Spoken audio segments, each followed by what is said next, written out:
Hello everyone and welcome back to RogueFluff's hard mod leveling guide. Today we are going to do a very nice dungeon called the Sunken Temple. Well, previously known the Sunken Temple, today it's known as the Temple of Atal'Hakkar. Anyway, this temple is in the Swamp of Sorrows, which is quite an annoying place to get to.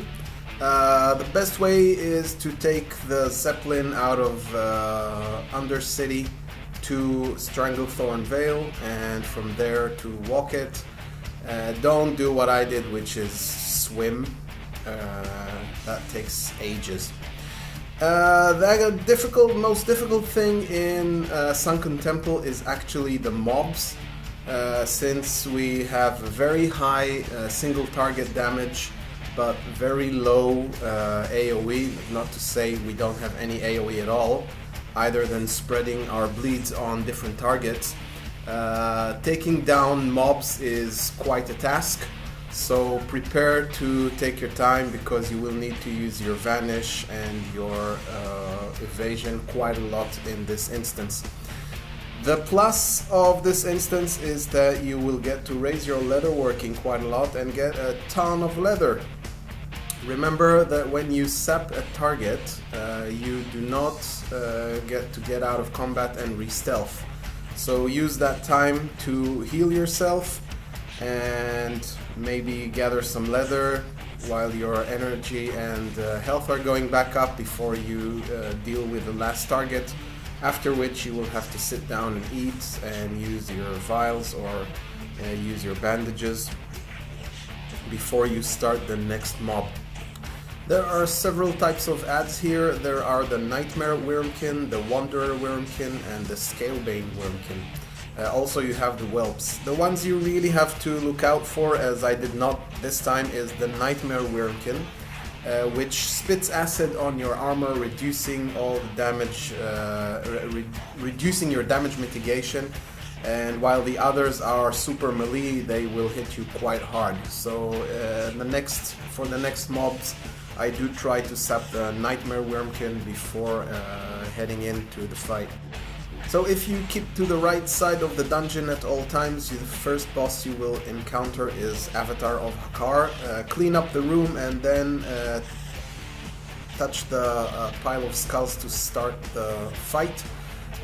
In my case, I forgot to record it, so I had to go and restart the dungeon before doing him. He's quite easy. All you need is to keep your evasion up. It's a tank and spank, super simple boss. Put your bleeds on him, your regular rotation, literally nothing special. In terms of loot, he doesn't drop anything interesting, not for your spec and not for off spec.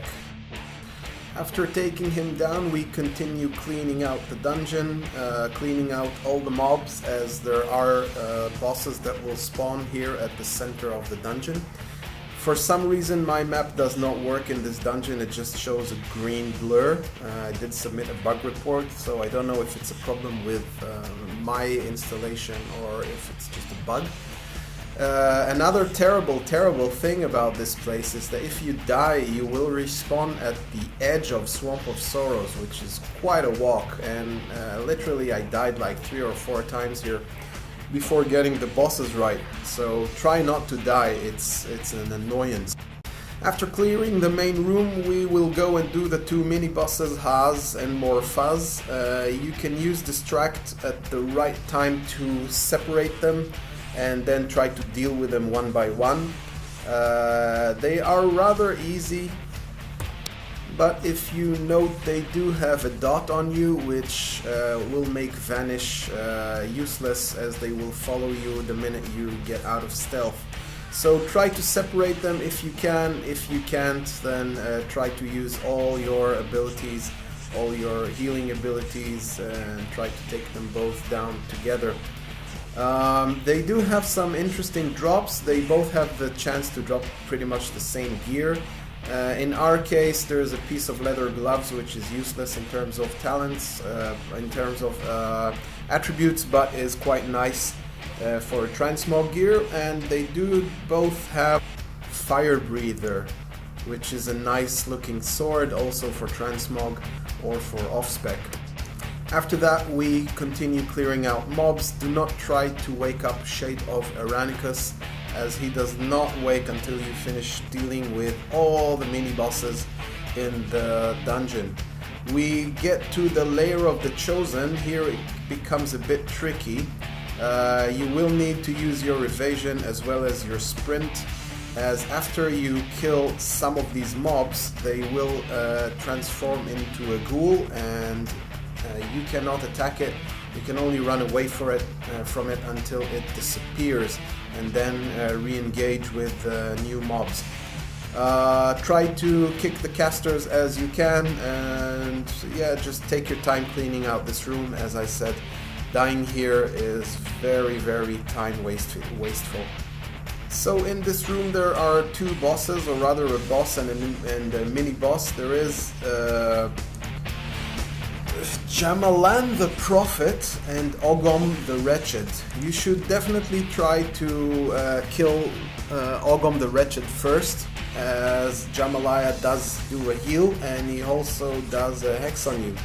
And I do manage to take him down, but somehow Jamaliah's hex works on me, and as there are no other party members, I just go and stand beside him until the hex is over. Unfortunately, all my cooldowns are out. I have no heals, I have no evasion or vanish, and basically I end up dying here and having to re-engage with Jamaliah the Prophet.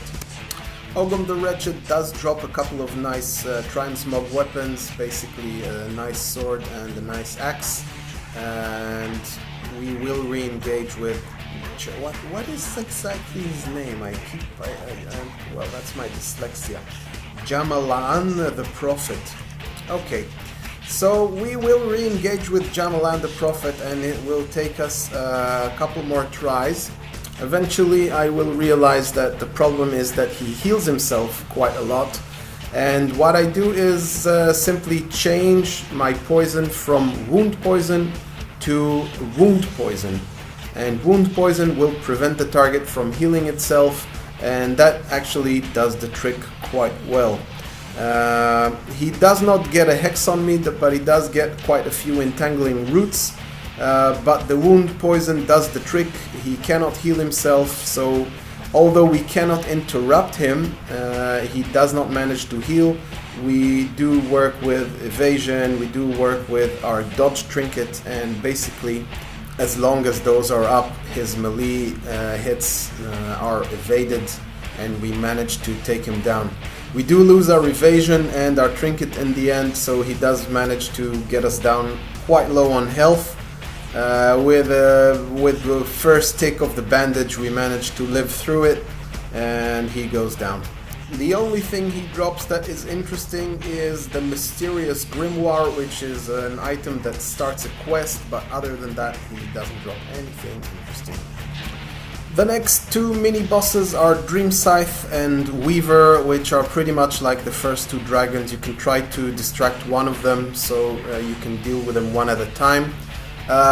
They should go down quite easily, and again, just like the first time, I forget about the spit, and I do get a tick on me which breaks my vanish, only this time I don't manage to live through it and I die to the second dragon, Dream Scythe. I do have to run back in, and that again is quite annoying, but again, dealing with them one by one is quite easy. If only I ran a bit further away instead of running towards him, I might have lived through this encounter, but well, you live and you learn. In terms of drops, just like the previous two Dream Scythes, they do have a chance to drop the Flame Strike and some Transmog leather gear, but other than that, nothing very interesting. Again, I forget to record, but he's exactly the same as the first dragon, so that's pretty much.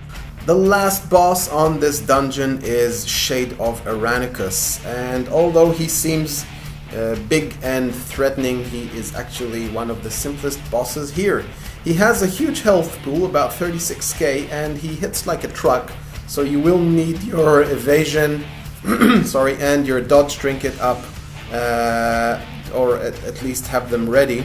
Put all your damage ticks on him and just wait for him to put you to slumber, as you are the only target there. He eventually will do that, and while he does that, you are immune to everything and you actually heal. If you manage to use your heal vial just before he puts you to slumber, then that will just make this super simple. He does drop a nice dagger, which I'm currently using, as I did this in a look for group at a lower level. It's a cool transmog item, so you can keep it. Anyway, that's it for Sunken Temple. I really hope you enjoyed this. This was quite a difficult dungeon to solo, but it was a lot of fun, and we did get a ton of leather. So thank you for joining me. Please leave a comment and subscribe. RogueFluff out.